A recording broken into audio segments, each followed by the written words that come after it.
Hi, everyone, and good morning. Welcome to today's webinar. I am Alex Price. I'm a medical physicist down in radiation oncology, and I have the wonderful opportunity to moderate this session and introduce Dr. David Axelrod. A little housekeeping notes before we get started. This webinar is being recorded and will be available to view from the UH Research and Education Institute website. Please mute your microphones throughout the presentation. If you need any technical assistance, please contact the R&E team, Nicole Bollinger or Abigail Zona, who are on this call. If you want to ask any questions, you can type them in the chat. Questions can be seen by all the attendees, and you have the options to submit them anonymously if you would prefer. So now that's out of the way, I want to introduce Dr. David Axelrod. Uh, he is a professor of surgery at Case Western University and vice chair of surgery at University Hospitals here in Cleveland. Dr. Axelrod is a clinical transplant surgeon whose career sits at the intersection of surgical excellence and health economics and data-driven innovation. He began his career at the Agency for Healthcare Research and Quality and went on to become the first graduate of Duke University's combined MD-MBA program.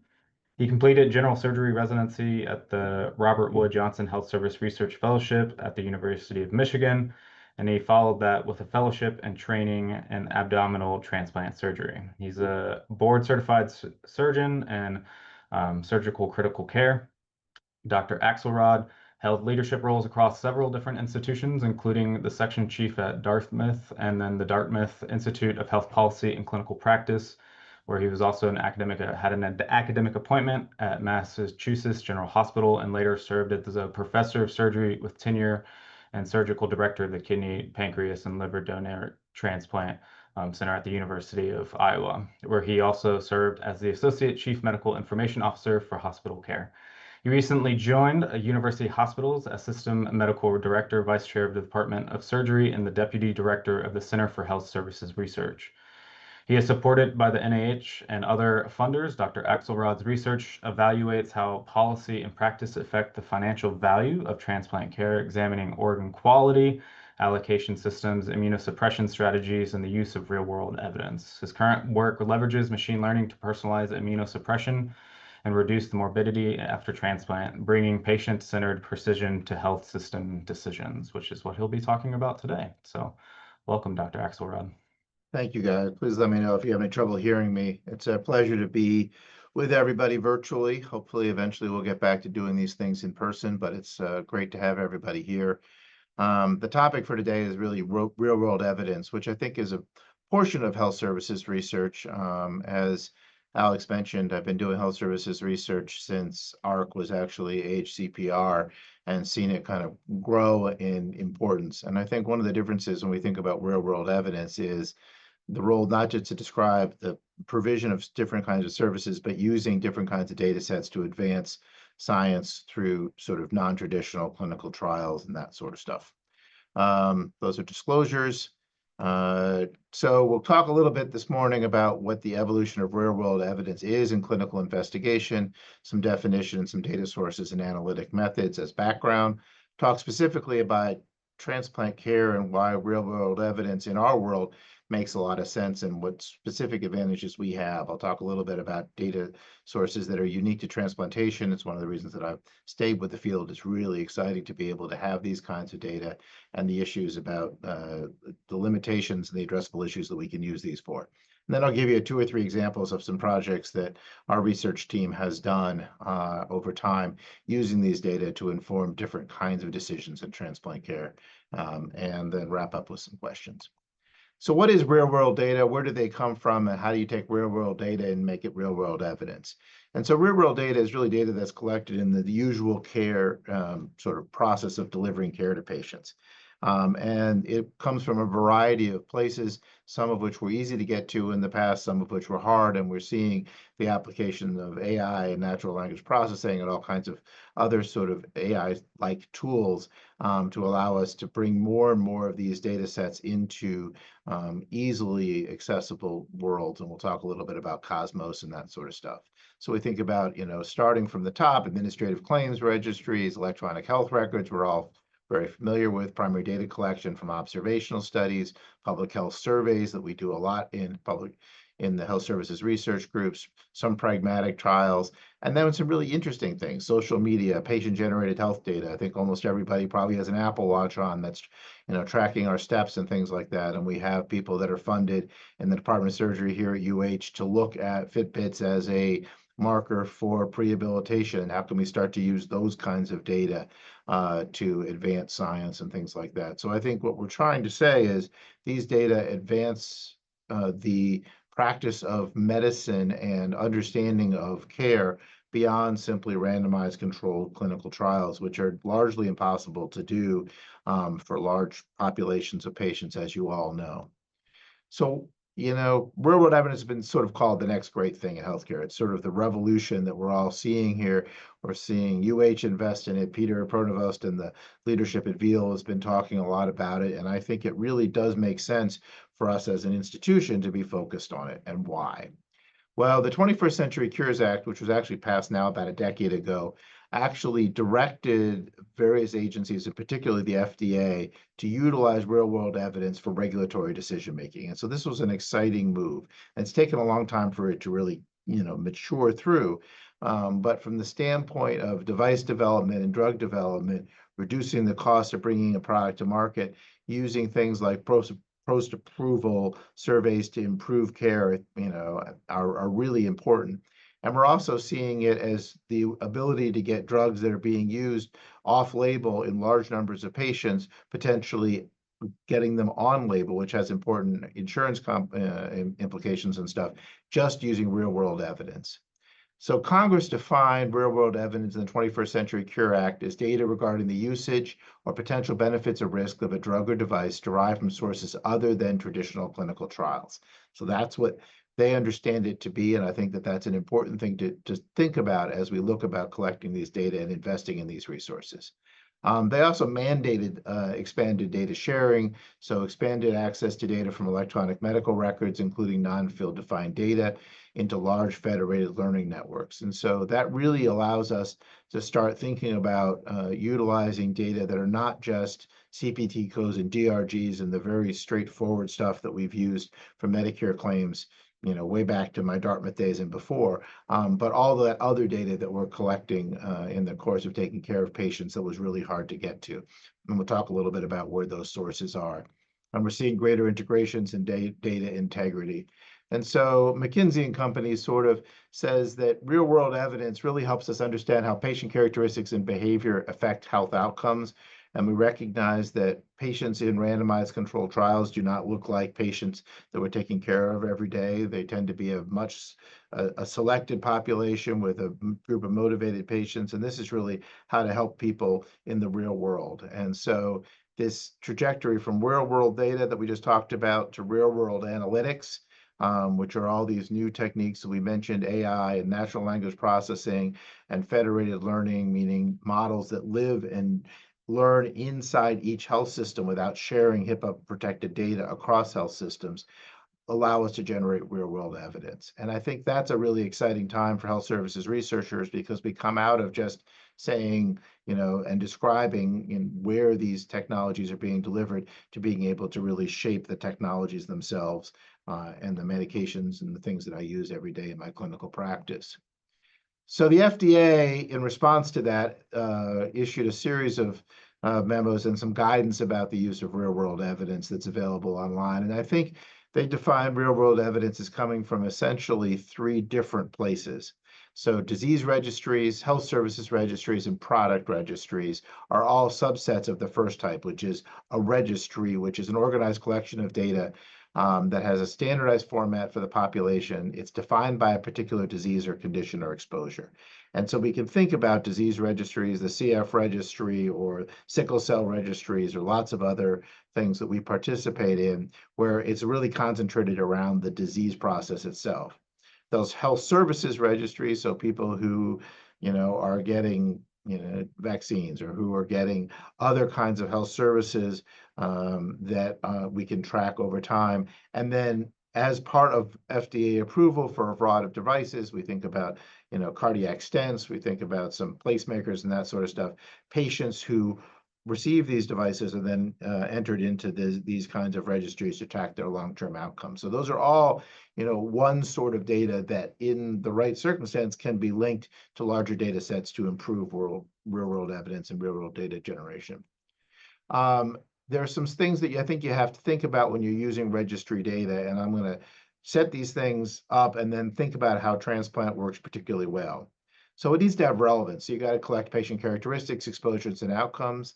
It has to be a sufficient sample of representative patients. So one of the concerns has been that patients, especially in disease registries, who are really sort of motivated, get themselves enrolled, and the people that are less motivated, less focused on their health, less committed to the healthy behaviors may not. And so the inferences we derive from those registries have to be reflective of the patients that are the underlying population.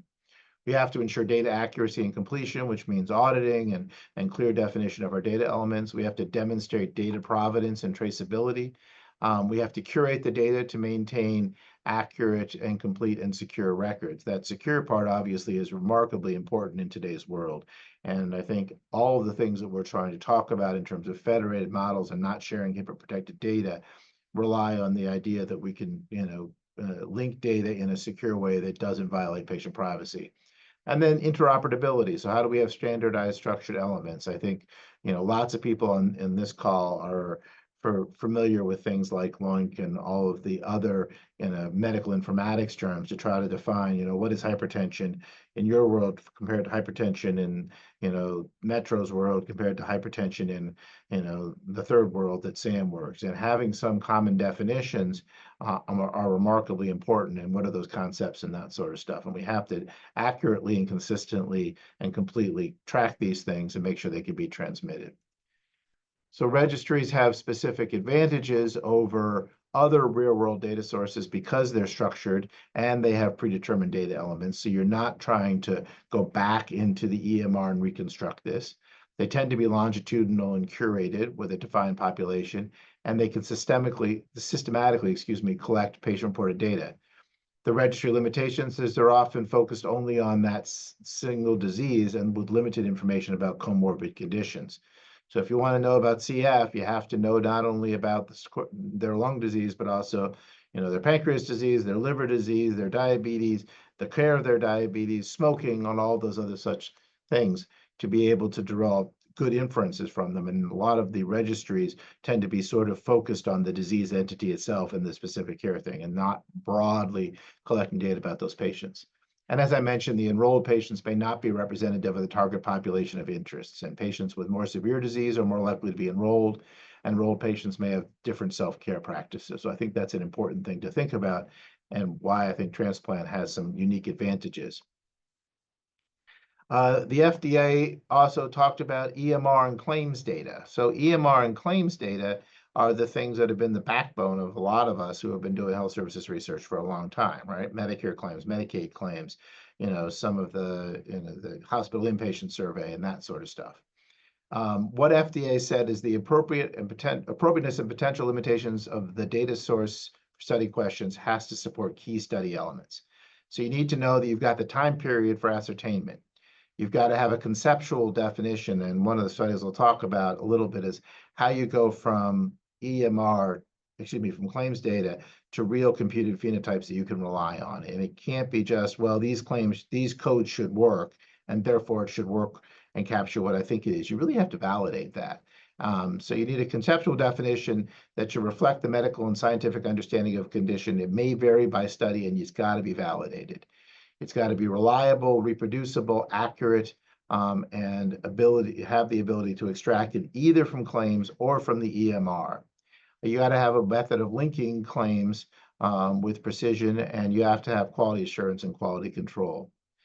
Specifically, if you're using healthcare claims for real-world evidence, it has to be more than as simple as a single claim.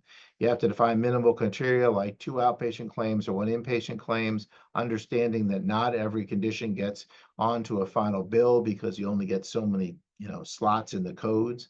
There are things that are really good, like admissions and discharges and patients who die because you can track them through the Social Security Death Master file and that sort of stuff. But you have to also know that the patient is continuously enrolled and they're getting care. And one of the things we always harp on is the absence of a charge is not necessarily proof of the absence of the event. And so when you're using real world data, you got to know that the patient's still getting care at that institution and primarily at that institution. And, when you think about some of the things and the complexities we have in Cleveland, and every patient I see seems to have seen the clinic for some people, Metro in some places, and UH for some places. And if we were just to look at claims coming out of UH, we would miss those broader things. So Medicare is great. It captures all of that, but it requires them to continue to be enrolled. And that's why things like Medicaid with those sort of things are particularly tough. It also has limited precision. It aggregates conditions into these larger and larger, diagnostic categories like DRGs that may mix a lot of apples and oranges. We know the disease modifiers are not reliably used. We can't even get things right like left and right hip replacement and that kind of stuff. And for people with multiple diagnoses, as I mentioned, not all are captured in the claims. So I think using healthcare claims to generate real world evidence has to be done carefully, and you have to validate that what you think you're finding is true through detailed chart review. If you just use EHR data for it, using field-defined data, it can be really great. Some of it is billing data, like we talked about. You have laboratory pathology and radiology, but it's also not necessarily complete. Lots of the patients at UH are now getting their labs through Quest. Some of that data flows into us. Some of it comes to us in a fax. Some of it, we have to go out onto Care Everywhere and find it. So if you're looking for labs, and you think that should mean finding a creatinine in a patient should be a pretty straightforward thing to do. But even that becomes difficult if the creatinine, some of them are done internally, some of them are done externally, and some of them are done, in a combination where we don't get, some of them are entered and some of them are not. So I think, again, the cautions around using this for real world evidence are real. I'm going to show you that we can do it right. Clinician entered data is its own set of problems. Obviously, my notes are always complete, right, never inaccurate, and always reflect the entire care of the patient, but everybody else's are probably not. And in seriousness, we all know that that's a real problem with physician notes and that sort of stuff. Non-field defined data require natural language processing. Initially, that was really hard to do. We're seeing more and more AI tools come out, such that we are now piloting ambient here at UH. They've been doing it at the clinic for a little while, where I can sit with an iPhone in a room with a patient, have a conversation, and talk to them, and have an entire note, prepared by the AI just based on that interaction. And I think that's a remarkable, set of progress that we're seeing. And I think it's going to open up this, this era of real world evidence even more, because much more of the richness of that clinical interaction will be captured compared to me having to remember to type it in. So that's the background of real world evidence. I think the cautions behind it, it seems like the next great thing because the data are relatively available. They're less expensive than running a clinical trial and that sort of stuff. But you have to go into it with some expertise, and you have to go into it with an understanding of what the limitations are, and so that you can really describe that what we're making here is good inferences. It's not necessarily causative and that sort of stuff, but it can still advance care, and I'll show you how. So let's move on a little bit to transplantation. And transplantation is uniquely well positioned in this field because we overcome a number of the limitations that we just talked about by regulatory requirements for us. And we'll talk a little bit about what data sources we have and what are the addressable issues and limitations, and then I'll show you some studies. So this is really exciting for us, and it's probably not so exciting for the rest of you that don't live in this world. But the very first drug that was truly approved for a broader indication and a new labeling purely on the basis of real-world evidence was a drug called Prograf or tacrolimus. And tacrolimus has been the backbone of immunosuppression for all organs for about the last 20 years. Lung transplantation tends to be a relatively low volume, with the exception of my colleagues at the clinic, procedure. And the makers of Prograf never went through the cost and expense of doing the clinical trial. And so they never had an approved indication. So all of lung transplant was being managed with tacrolimus off-label. And we had insurance companies that said we only pay for on-label indications for drugs. And if it's an off-label use, we don't have to pay for it. And as a result, there were actually patients with lung transplant that were unable to get their drug paid for. So the makers of Prograph said to the government, look, here is registry data from the Scientific Registry of Transplant Recipients, which we'll talk a lot about, that's tracked everybody who's getting a lung transplant. We can show they're all on tacrolimus and they're doing very well and there's no safety indications. And that led to the approval of this drug. And so that's where I think we can get to, especially if we have a really robust data source. So data sources for transplant for real world evidence.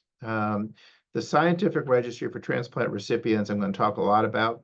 It's a clinical registry for everybody who gets listed for or receives a transplant in the United States. It also includes a lot of data about donor demographics and that sort of stuff. And importantly, we are required as a transplant center to continually file at least annual updates on patients until they die or they lose their organ. And so the data is not perfect, and we supplement it at SRTR. I'm one of their investigators with additional data from the Social Security Death Master File. So we make sure that not only does the center have to report death, but I may not know it. I transplant a kidney and they move to Arizona 3 years later and they die out in Arizona. I may not know that patient's died, but the Social Security Death Master File will, and then the SRTR will. The other thing that we track is if patients lose their organ and then go back on to dialysis, we can actually see those patients in Medicare because everybody who goes on dialysis has to file a form with Medicare, even if your private payer is paying for the first 30 months of it. So we can really identify who's getting a transplant, whether they're alive or dead, whether their organ is functioning just to a large extent. It's not perfect, and we could talk about that. One of the other sources of data that I'll show you some stuff is something called the USRDS. USRDS was a combination of registry data and claims data for patients that have kidney failure. And so this has been a long-running enterprise of the NIH, which is available for researchers, that links the SRTR data. So all that data that I just talked about patients getting, transplanted and that stuff, with their Medicare claims for people that have Medicare primary insurance, which pays for 60 to 70% of kidney transplants in this country, if not higher in some places. And that allows us to have the benefit of that detailed registry data that we talked about of, the depth of, what are their disease conditions, why are we transplanting them, how long, have they been on dialysis and that stuff, with how often they got readmitted, were they readmitted for sepsis, were they readmitted for various kinds of interventions and that sort of stuff. We also can get medical center-based electronic health information warehouses, and I'll show you a study that we did using Northwestern data. So a lot of them, a lot of institutions like the clinic, to some extent like UH, have, allowed us to collect all of our EHR data and some claims data and make that available to internal folks to do investigations. And so it's sort of like an internal version of the USRDS. There's the EPIC Cosmos data set, which I'll show you a little bit about, and then finally PROCORDAT. So real-world evidence in transplant is uniquely advantageous because we have this national required registry. All transplant candidates, I'm sorry, I talked a little bit about this. It does contain detailed donor recipient demographic data, SES data. It's got universal capture. It has complications of care, and that sort of stuff. And it's linkable to other sorts of data to mitigate the registry based limitations. I mentioned Cosmos. Cosmos is a new data source that a lot of us are starting to work with. It is a combination of EPIC data submitted by about 1,800 hospitals and 300 million individual patients. It includes field-defined EHR data like labs and billing codes and diagnoses, medications, some data on social determinants of health. It's largely based on the zip code of the patient, which is not provided to you, but you then get the sort of social deprivation index and things like that. It's de-identified, has no center IDs. Importantly, it is not linkable by the data use agreements that EPIC has signed with all of these different hospitals. You cannot link external data into Cosmos. We did some initial evaluation and published the first paper in Transplant Care, And what we did was looked at patients who we could identify as getting kidney transplants in the Cosmos data set and what were their characteristics. And we compared them to that SRTR registry that I just talked about that has everybody. And we were able to show that there were similar risks of death and similar patient characteristics. This is the Cosmos coverage, so you can see, I mean, you can imagine Wisconsin's got a lot of people in, there's a lot of representation across the country of health systems that are participating, and it's growing every day.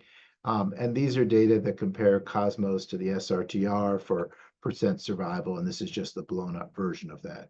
So this is important because some people were concerned was Cosmos is obviously only centers that have Epic.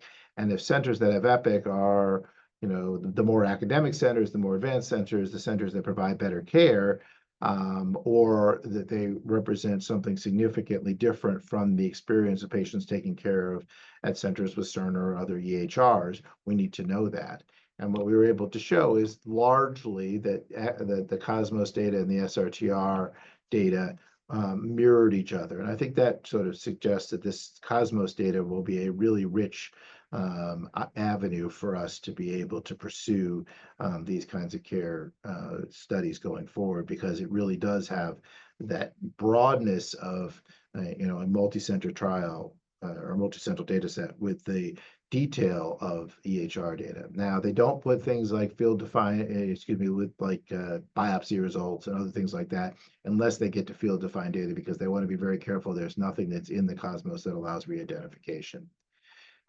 So if you think about all these different data sources that I've just talked about and things about their various kind of inclusion, what's in them and their strengths and weaknesses, these next two slides try to summarize that. So electronic data warehouses. So this is single center, Northwestern, Hopkins, NYU have some donor demographic data because we import them and we put them in because we need them for clinical care. They have data on inpatient admissions.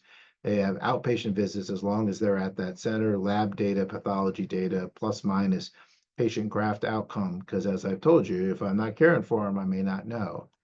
SRTR has donor data. It doesn't have particularly good data on inpatient admissions. It has some data on things like creatinine, and it knows patient and graft outcomes. USRDS, similar sorts of stuff, but has additional data on outpatient and inpatient visits as long as you do it for Medicare patients. And then Cosmos probably has the richest of all the data sets, but it doesn't necessarily have data on the demographics. And the patient and graft outcomes, I think, are pretty limited because it doesn't match the Social Security Death Master File. It doesn't match to the ability to do it in Medicare and understand if someone's gone back on dialysis and that sort of stuff. And if they die at Metro if they die at Metro, it's actually fine because Metro's Cosmos data links. But if they die at a non-Cosmos center, we may not know that. So there's a series of sort of strengths and weaknesses of these trials. I think clinical data have great clinical detailed chart review. You can really dig in and validate things. You have pathology, you have procedure and diagnosis codes, but you don't see the care outside of it. Medication records are a little bit questionable, as are outpatient services. SRTR is cheap, especially if you're a member of the club here and you're a transplant center, you can get access to it for a very modest amount of money, has universal patient capture and donor precision characteristics, but it lacks path, meds, and labs. USRDS has all of this provider and complication stuff, but it's only for Medicare. It's claims analysis and lacks the details.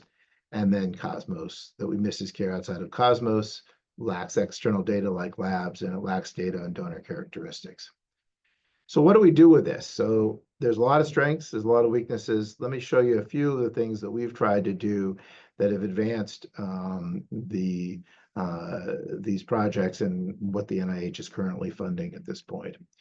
So immunosuppression is the medicine that we give people to prevent rejection of their organs.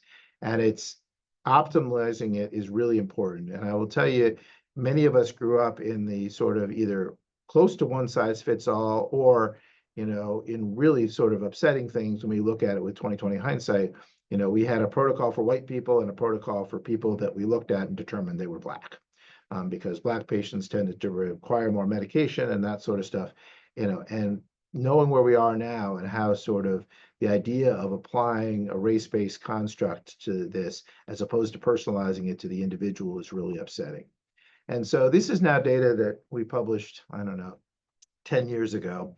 And this, we sort of created what I call a heat map of immunosuppression practices. And those who do real basic science know this is not a real heat map. But basically, what you see here on the right is colors representing various types of immunosuppression combinations of medicine. So tacrolimus, that medicine I talked about before, is in orange. And whether you have them on steroids, that's in orange. If you don't have them on steroids, it's in blue. If you only have them on tacrolimus and not other medicines, it's in yellow. You see some purple, you see some brown. Each of these is a sort of region of the country. Transplant breaks the hospitals up into these geographic region. And you see, even in region one, which is all of New England, which looks relatively demographically similar. This was actually us at Dartmouth. We almost use no triple therapy for patients. So we can have people like us that use none, and we have people like, Mass General that used it on everybody.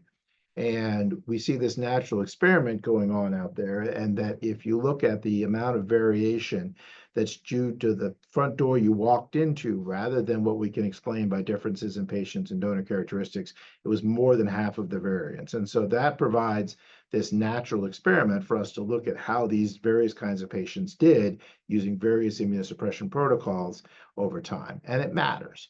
And so this is an impact of immunosuppression selection. So all these different types of regimens, lots of different combinations on the incidence of kidney failure over time. And you can see that, the incidence of kidney failure was lower if you gave them a specific kind of induction therapy. So that's medicine we give them at the time of transplant. And you didn't use prednisone for them because we know that prednisone, at least in my world, has some bad things. I have people on the call, I'm sure, who love prednisone and that sort of stuff. Whereas if you put them on a sirolimus-based regimen, they have a much higher incidence of graft failure. You would ask, why would anybody continue to do that? And I will tell you that there are some patients that can't tolerate tacrolimus and that sort of stuff. There are some patients who have had cancers and other things that, where their incidence of kidney failure may go up, their incidence of cancer may go down because of their mTORs and that sort of stuff. So what we're trying to do is try to figure out which of these regimens you should be on and how do we optimize that. And it's even bigger differences when you look at the older population, where you see particular advantages of lower rates of lower intensities of immunosuppression, I should really say, versus others. And so again, the patterns look different for old folks versus young folks and that sort of thing. And we've been trying to sort of sort that out and give people tools to be able to make the best decision possible for their patient, more than a one size fits all. If you break it down, you can also use these data to look at things like rejection and graft failure. Those are the ones we commonly look at. So if you look at, these are differences, based on the regimens and different based on the ages of the patients and that sort of stuff. And if you're older than 65 and you're getting some of these, mTOR or, MMF sparing agents, you may have greater risks of graft failure and that sort of stuff. So how do you put this together in a way that patients and doctors can actually do something with it? Well, you obviously need some sort of a calculator because you can't figure out how to do all these things in your head looking at people. So there's a piloted free web-based calculator for kidney transplant to facilitate shared decision-making. It's been out there for a little while, and we're really working on trying to improve it, and that's what our current data, our NIH data on. But you can imagine, so we say your recipient's a 52-year-old African-American male. He's got end-stage renal disease due to diabetes. He's been on dialysis for 3 years. BMI is 31. His CPRA, which is basically kind of how much antibody he has around. So the higher this CPRA level is, the more antibody, the greater chance of rejection that person has. Hasn't had prior transplants. He's getting a living donor from this characteristic. And this is the output of it. I think it's less than optimal, but it sort of works. And there's tables and other things, but this is sort of representative. And so you see, depending on what regimen there's different rates of death, there's different rates of sepsis and pneumonia and, diabetes, which is a really big deal, and that sort of stuff, urinary tract infections. And we're starting to try to understand how to, help the patients say what's most important to you, what are you most at risk of, are you willing to tolerate a little more rejection, knowing that because that'll put you on steroids, that your chance of being a diabetic for the next 20 years of your life are substantially less.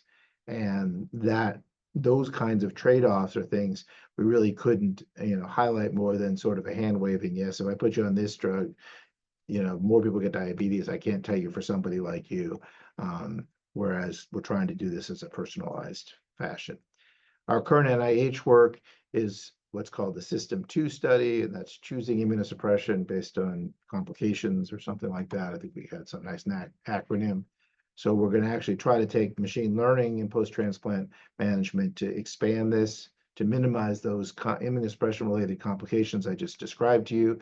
It uses something called PCORNet. PCORNet, I didn't go into in a lot of detail, but PCORNet basically combines data extracted from your EHR from participating centers.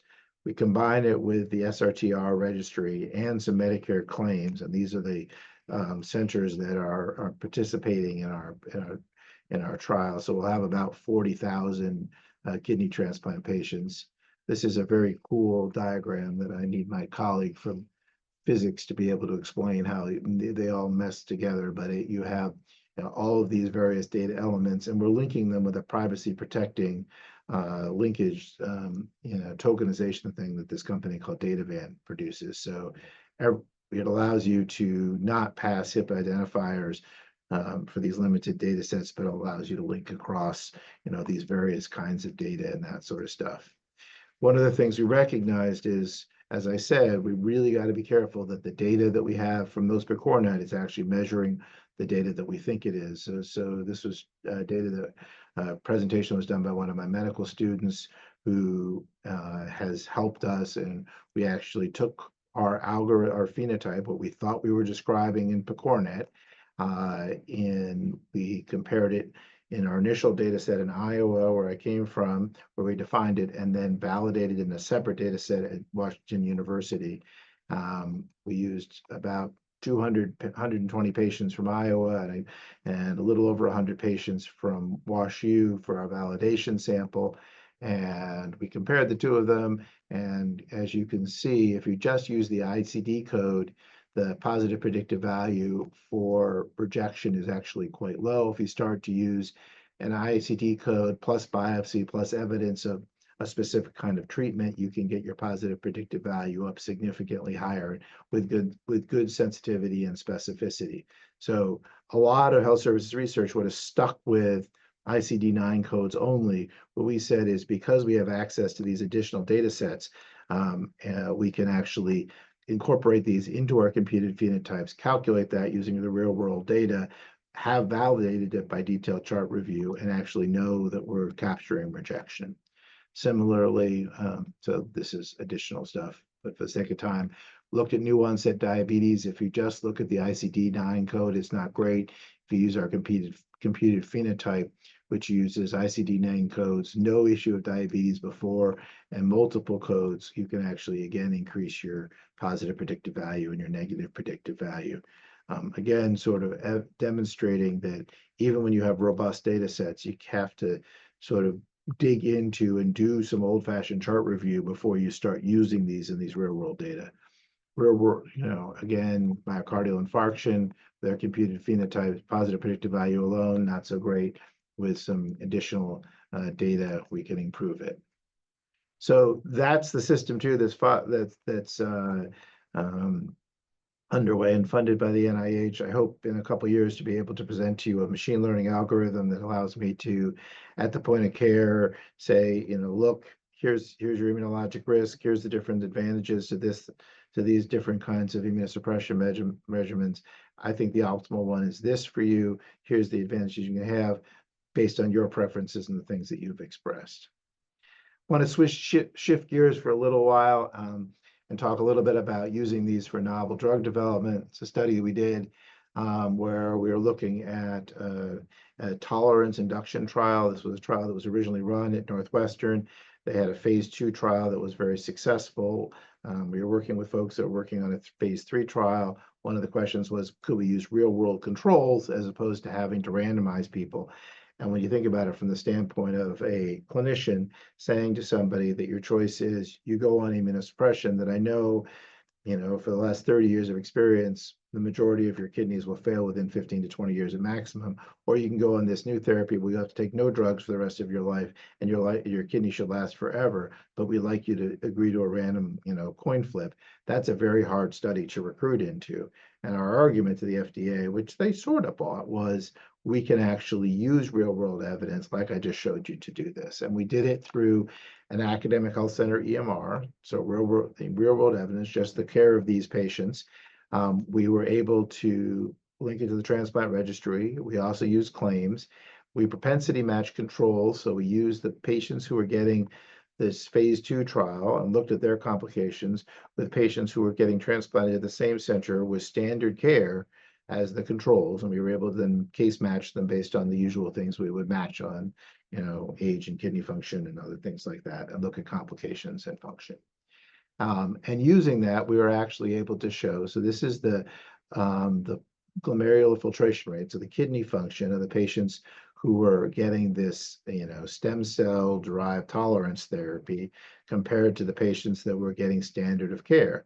And one of the things that you have to know in transplant is we use tacrolimus, like I said, on almost every patient. Tacrolimus is actually nephrotoxic. Why do I use it? Because as I showed you, if I don't use tacrolimus and I use something that's not nephrotoxic, like that purple regimen, the mTOR regimen, people reject. So people keep using this drug, even though over time you see their kidney function go down. So at 5 years, we saw statistically significantly improved kidney function.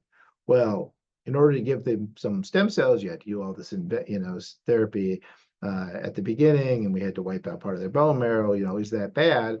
And the FDA said, we're really concerned about what about all the other complications. And so again, real world evidence derived from this EHR, matching people who are in standard care to people who are getting this, this intervention therapy. What do we see as the differences in complication? And so we saw, the rates of MI were similar, about the same. Heart failure was actually a lot higher in the standard of care, especially because those patients had graft function that deteriorated over time, no different than stroke. Significantly less type 2 diabetes in patients getting the new treatment. Why? Because they're not on steroids. Same with dyslipidemia.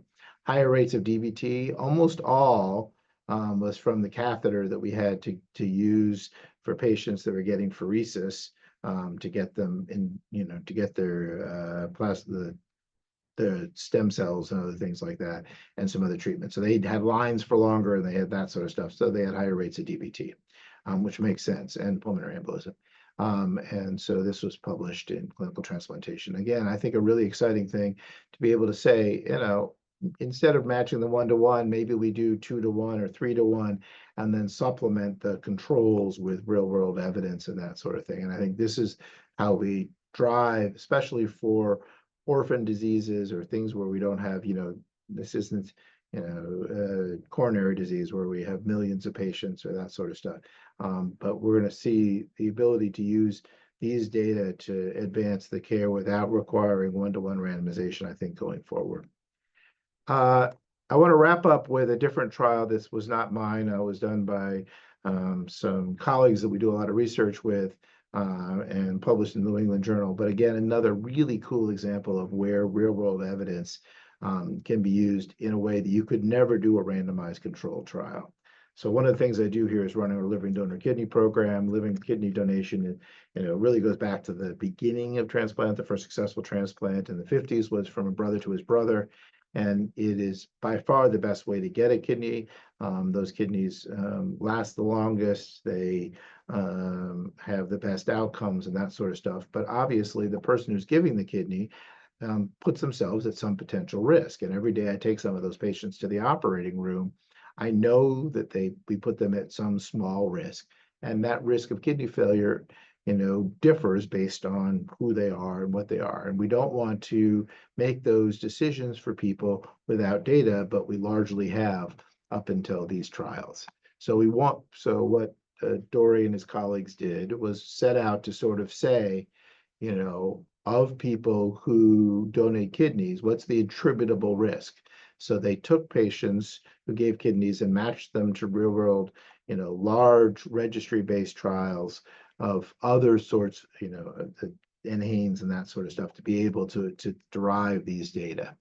And from this, they were able to calculate, a calculator that we actually use on a relatively regular basis. So, if you're a 40-year-old person and you're female and your GFR is 90 and your systolic blood pressure is 120 and you're a non-smoker and your pre-donation risk is this and your post-donation risk is that, you know, lifetime, what's the post-donation 15? So this is pre-donation lifetime risk, and what's your post-donation risk? And here you see 15-year risk in a 25-year-old versus a 65-year-old. Sorry, not this exactly the same thing. I stole this from a colleague of mine, but the bottom line is, same blood pressure, whether you're on blood pressure, whether you're on high blood pressure medications and stuff. But if you're significantly older with that same somewhat low GFR, your lifetime risk of going into kidney failure is vanishingly low. It's like 0.5%. If you're 65, if you're 25, it's almost 5%. We would clearly not take that donor. And you can sort of play with these kinds of variables on this risk calculator. And again, you can't randomize people to donate versus not and follow them for 20 years. It's just impossible. But these kinds of real world evidence stuff really helps people to be informed about their specific risks and their specific conditions. So to wrap up, and I think I'm about on time, real world evidence is now broadly accepted and increasingly important. The data sources are continuing to evolve. There's increasing aggregation that makes the data less expensive and more useful. EHR data through the Epic Cosmos, Vizient, hospital accounting data. We've done some of that sort of stuff. We have these new technologies, AI and deep learning, federated learning models with distributed data. Again, this reduces the risk of having to transfer HIPAA protected data between institutions, but allows you to advance the model and train it in these various different environments and get the advantage of large data sets without the disadvantages of the data sharing risks. The FDA, which is clearly the body that we're focusing on as we advance some of these technologies, devices, and stuff, has been directed by Congress to consider real-world evidence, and it's now at least once done this, and we see this going forward, but it requires rigorous defensible data acquisition, clear a priori definitions. Don't just go data hunting, don't go data diving in this. You really have to have something up front and really understand what you're studying. And I think we're going to see this as a way to track outcomes for large populations for a long period of time, lower costs, and for all of us who've been playing in health services research for 25 years, maybe we finally are getting, sort of the manna from heaven that we wanted, which is not just Medicare claims, but detailed, really good clinical data that we can identify, that we can analyze over large periods and large populations. I appreciate you guys listening to the webinar, and I'm happy to answer any questions.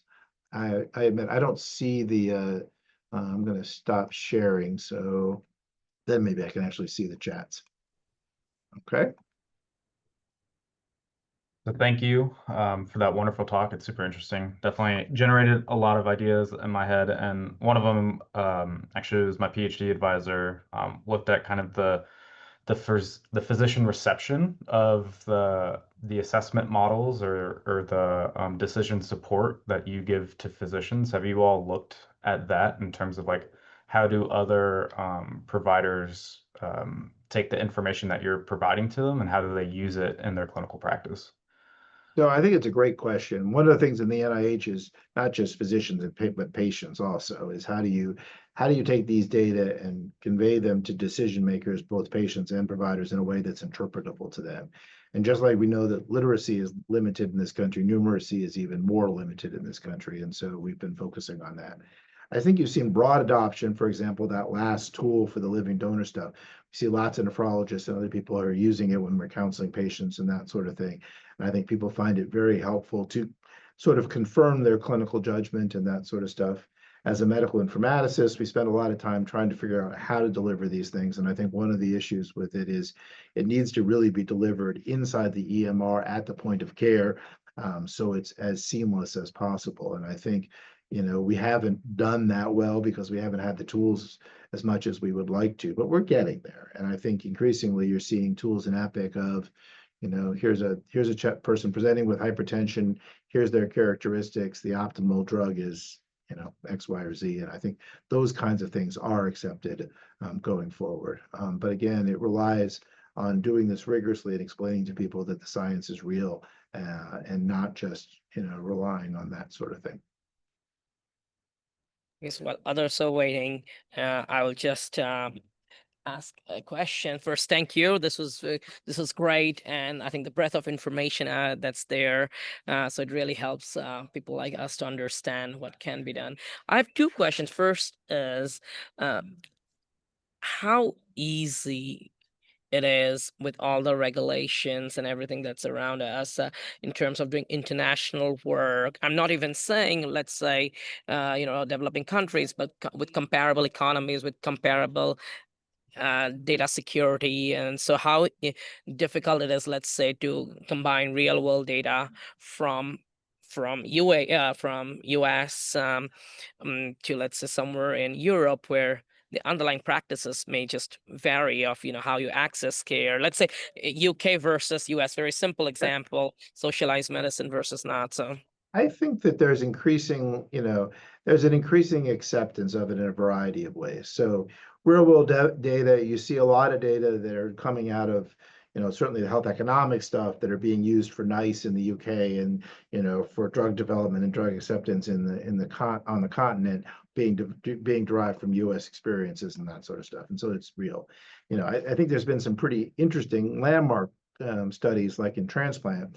So one of the things that we know in kidney transplant is in the United States, we tend to biopsy all of our kidneys, and from that we make some decisions. In Europe, they almost never do. And so they've been able to use the transplant registries in the US and the transplant registries in the UK and particularly in Europe, and show that kidneys in the United States that were discarded, very similar kidneys were transplanted in Europe, and that if we had accepted those kidneys, we could have transplanted thousands of more patients in the US. And so again, we aren't transferring data, like you said, that has problems, but you can transfer the data algorithms, you can transfer the sort of models of disease, disease severity and that sort of stuff. You can transfer these computed phenotypes across data across care environments, I think, relatively easily, and I think derive some really interesting learning from that. And I hope that that's going to continue to expand.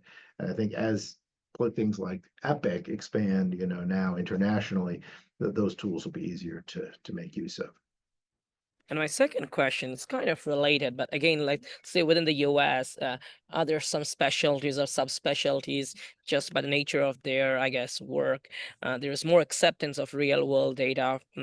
I'm just thinking about, like, I'm part of a NIH funded network where this is a point of debate where essentially investigators are refusing to accept routinely collected data, and they would like specially collected research data just because, for all the points you mentioned. So I just wonder, means I'm still